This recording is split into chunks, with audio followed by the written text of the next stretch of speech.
처음에는 그러니까 오세훈 시장이 그 찌라시로 도는 글 중에서는 서울시장 취임을 거부한다. 그리고 이제 그런 내가 취임을 거부하면은 이재명 정부를 갖다 코너에 더 몰 수 있겠다. 그럼 자기의 몸값이 더 높아지겠다. 정원호 서울시장 후보 보여줬습니다. 재건축 재개발 착착 개발하겠다 말하신 대로 재건축 재개발 하지 말자는 게 아니에요. 그렇죠. 그런데 오세훈보다 우리가 더 잘하겠다 빨리 하겠다 그 믿어주지 않을 뿐더러 그거는 민주당이 내세울 정책도 아니에요. 용인시장에 나왔다고 하는 사람은 토지 거래 허가제 없애겠고 토지를 없앤다고. 또 재산세 인하해주겠다. 나 미친 거 아니야 이렇게 생각했어요. 처음에는 진짜더라고. 미친 거 아닙니까? 또 이소영 국회의원은 매부쇼에서 말했잖아요. 무슨 부동산 실용주의 민주당은 이러면 안 되잖아요. 민주당은 이러면 안 되는 거야.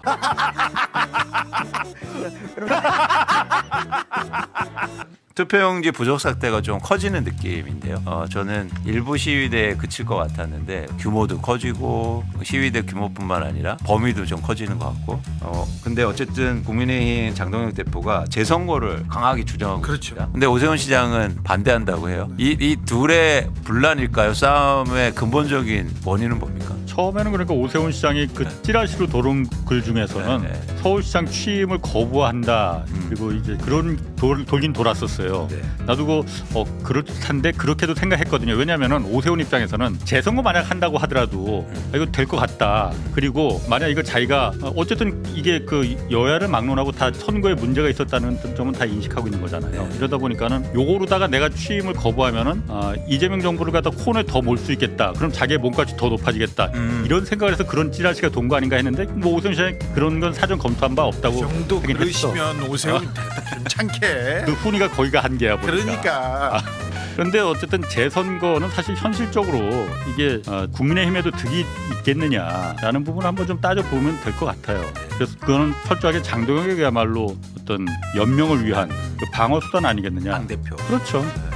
장동혁은 또 판사 출신으로서 법률적인 얘기를 했다고 봐요. 저는 장동혁을 좀 귀하게 보는 사람이어서 그렇지만 장동혁이 지금 재선거 얘기하고 재선거를 아예 그냥 박았습니다. 전국 재선거를 얘기하고 사전 투표를 폐지. 사전 투표는 박근혜 정권 때 생긴 거예요. 근데 사전 투표 폐지하면서 얘기하는 게 부정선거론하고 똑같아요. 윤 어게인 정당이 얘기하는 거 똑같아요. 황교안당하고 똑같아요. 그래서 저희 장동혁은 국민의힘의 정체성에 맞게 부정선거 지금 외치고 있다 이렇게 생각합니다. 근데 장동혁은 판사 출신이어서 재선거가 매우 어렵고 매우 가능성이 없다는 걸 알아요. 알면서도 지금 일부러 자신의 그 보전을 위해서 자기 자리 때문에 일부러 포인트를 그쪽으로 지금 돌리는 거일 뿐이고 어차피 자기가 그런 주장해도 이게 되지 않을 거라는 걸 알기 때문에 시간만 질질 끌고 이쪽 사람들을 공격하는 용으로 이게 효과적이라고 생각을 해서 이걸 하는 것이고 자기가 싫어하는 한동훈과 오세훈이 당선됐기 때문에 그 사람들을 막기 위해서 그 사람들에게 타격감을 조금 주기 위해서 이 사람들의 이 당선이 그렇게까지 썩 안정적이거나 이게 되게 좀 괜찮은 게 아니다 이런 걸 알려주는 그런 용으로도 지금 생각하고 있다. 대신에 그러면서 또 자기 편들을 결집하는 용으로. 근데 변호사님 이 장동혁의 이 재선거 노선 이 장동혁의 투쟁이 국민들한테는 좀 우습게 보이는데 당내에서는 좀 그러니까 먹히고 있어요. 자기네들끼리는 지금 윤어게인 찐윤 세력들한테는 이게 먹히는 내용으로 좀 들어가는데 실제 한동훈도 변호인 출신이고 오세훈도 변호사잖아요. 지금 원내대표 선거하거든요. 국민의힘에서. 그런데 국민의힘 내부에서는 이 재선거 다른 걸 떠나 정점식 그래. 그러면 한동훈을 받아줄 거냐 이 얘기로 시작해요. 복당.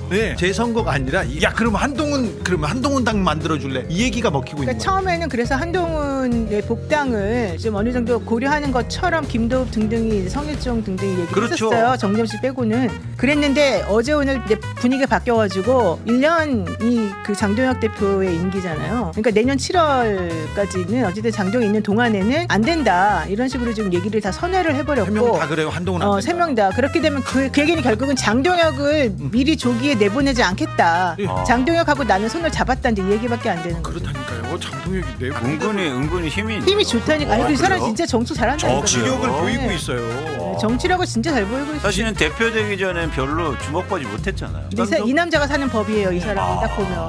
지방선거 때도 사실 지방선거 인국 지방이 아니라 미국 지방을 누볐지 않습니까? 그게 또 묘수라고 지금. 맞아요. 미국 가서 잘 해갖고 왔어요. 국민의힘 쪽에서는 장동혁이 없어지니까 사라지니까 그래도 선거 치를만 했다 이 얘기 나오지 않습니까? 여기까지 되고 있어요. 너무 국민의힘이 웃어가지고 웃다가 지금 웃다가 지금 아까 정치가 우리가 저기 바깥에 있을 때 우리 이 잘생기신 이 오라버니가 오늘 왜 그래? 아니 우리한테 아까 신신당부했어요. 자기와 오세훈 그리고 한동훈을 비교해달라.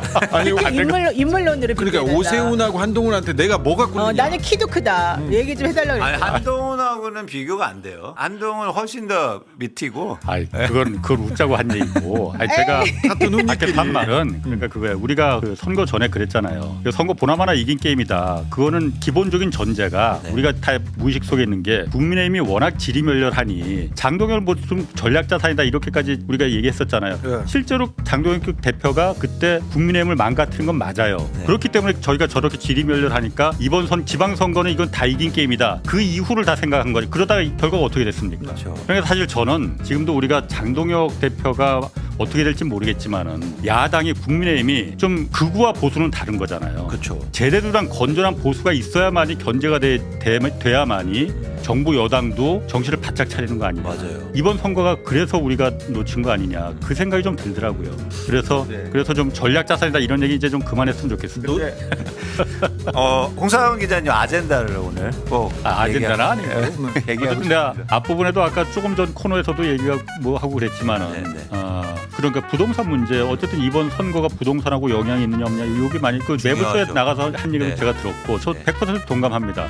지금 민주당이 어쨌든 지난 선거 저는 매우 위험하다고 생각합니다. 네. 지난 선거 때도 그랬고 선거 이후에도 지금 더더욱 위험해졌고 하여튼 굉장히 위험하다고 생각해요.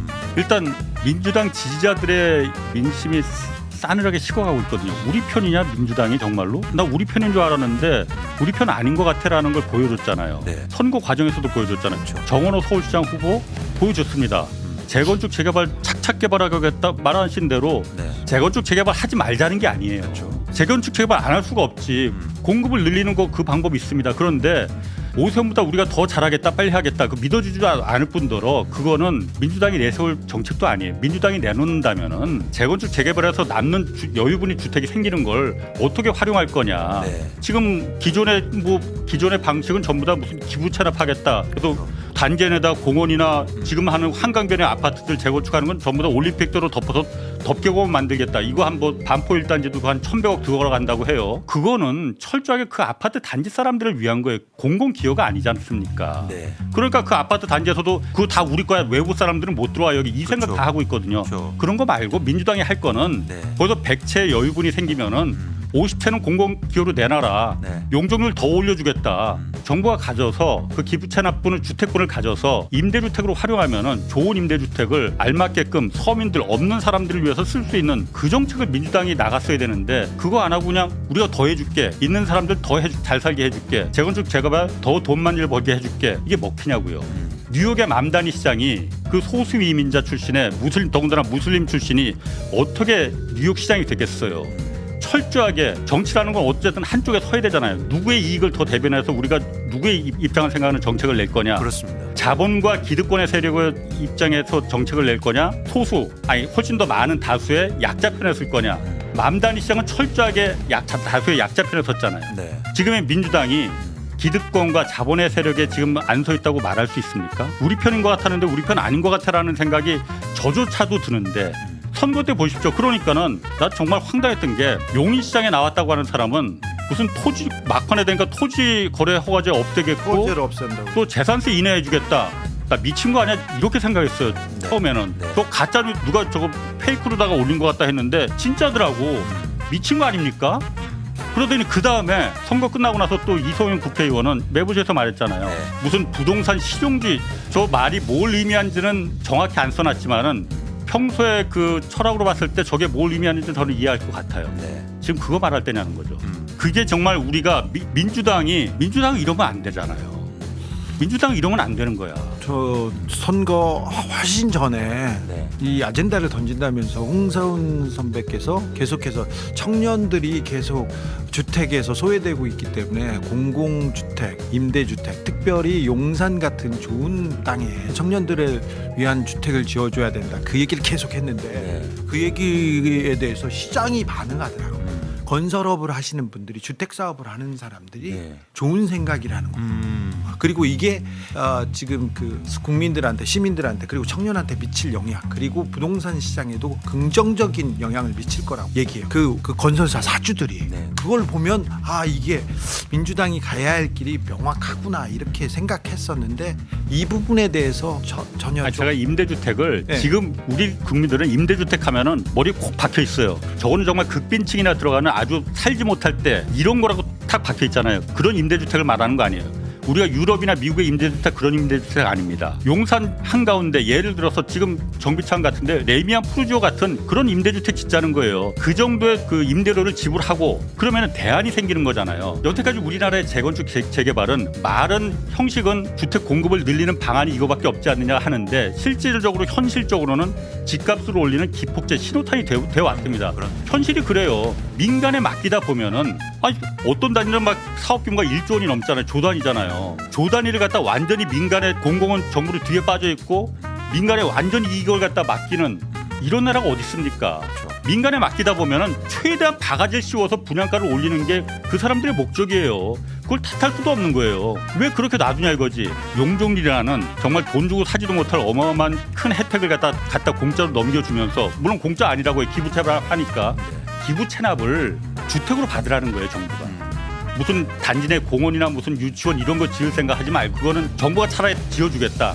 주택을 내놔라. 네. 그럼 용적률 지금보다 300%보다 더 높여주겠다. 더 높여줘도 저는 된다고 생각해요. 그거로다가 정부의 주택 정책을 기반으로 삼으면은 왜 안 되냐는 거죠. 그게 바로 민주당이 해야 될 정책인 거잖아요. 그러니까 부동산과 관련돼서 항상 선거 때 이런 얘기들이 계속 나오는 것 같아요. 그러니까 나오니까 민주당이나 일부 분들이 어떤 얘기를 하냐면 선거 끝나면 이제 본격적으로 할 거야. 이제 그런 얘기를 해요. 근데 중요한 게 뭐냐면 선거 끝나니까 또 아까 우리가 이소영 국회의원을 얘기 드린 게 개인을 비난하고자 하는 건 아니고 방향성이 읽힌단 말이에요. 이소영 국회의원이 왜 부동산 실용주의를 얘기했을까? 그건 뭐냐면 지역이 과천이기 때문에. 네, 과천 시장 뺏겼잖아요. 근데 과천에 고가 아파트가 많잖아요. 그러면 여기서 계속 이재명 대통령이 얘기하는 뭐 일종의 보유세라든가 아니면 부동산 정상화를 하면 지역이 어려울 수 있다고 판단하는 거죠. 그러면 다음 선거는 총선이니까 준비를 해야 될 거 아니에요. 이미 총선이 시작됐어요. 부동산에서 제가 볼 때. 그러니까 이 말은 완전히 틀린 거예요. 지방선거 끝나면 부동산 개혁할 거야. 아니요. 총선이 있는데